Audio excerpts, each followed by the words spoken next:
So Tim, I mean, I got to be honest. Like in the conversation that we had when LeBron got there, as to now, obviously. You're definitely a Lakers fan, but I think your Kobe fandom supersedes you being a Lakers fan. Because I think, to be honest, I think if Kobe would have went to another organization, you would have followed him, and that's fine. You fuck with Kobe, and understandably so. And just like I fuck with LeBron.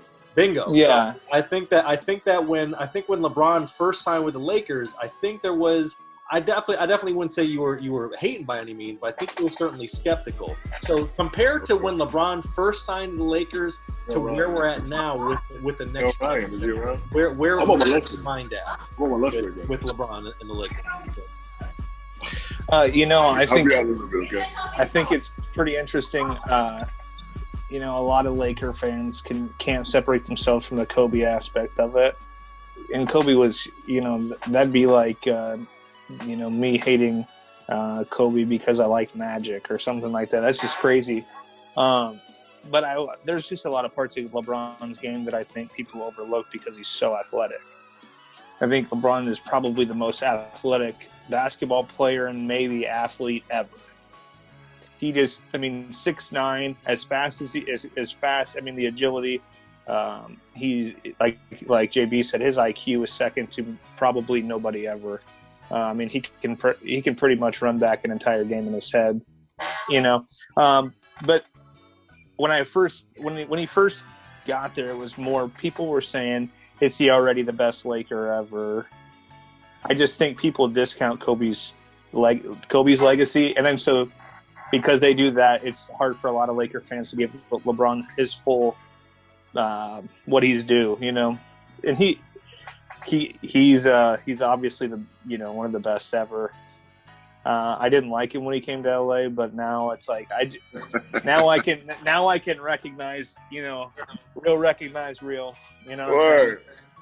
That's just the way that goes. And the thing is, I think LA is doing the same thing. I think LA is probably easing up on him and everything like that. But there are certain parts of his game that you cannot look past. That the greatest players that ever did not make these particular mistakes or act this particular way or things like that. Yeah, and I think to your point, I think he even kind of acknowledged that when he was saying, "I want my damn respect too," in a lot of these interviews. I think he, like JB said, he paid his dues and learned how to be a champion. So he figured out, okay, with a franchise like the Lakers, yeah, I'm coming in as one of the greatest players of all time, but in terms of this franchise specifically, I really have to become a Laker. Because, even, and JB knows this even kind of being here a little bit from, when you move back to the desert and so forth, it kind of felt like LeBron was like a brand of his own when he first got to the Lakers. It really didn't quite line up, especially the year where, it's not his fault. He got hurt. They missed the playoffs. Magic Johnson does the whole "I ain't going to be here" press conference in the middle of the fucking arena. That was a weird year with everything that happened before they got Anthony Davis. So the brands didn't really line up. But I think now you've seen he's like, okay, I'm a part of LakerNation. I'm down with this franchise. I know the history. I want to be here.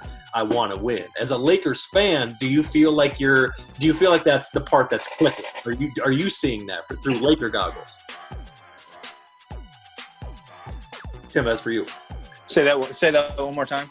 Yeah, I'm saying, like, so do you feel like LeBron's brand and the Lakers brand, like, do you feel like he's now accepted and bought into, like, the LakerNation at this point? No, even still with winning a ring? No. Why? Because LeBron. Here's the thing. Everything that LeBron does and everything that he has done his entire career has been a carefully crafted story from him and and all his boys and stuff. So it's like, it's weird. It's a weird thing. I still feel like LeBron is LeBron. He's about LeBron.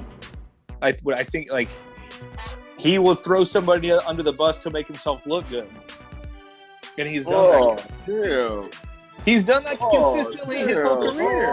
Yeah, but you're talking about shit in his past. Has he done that recently?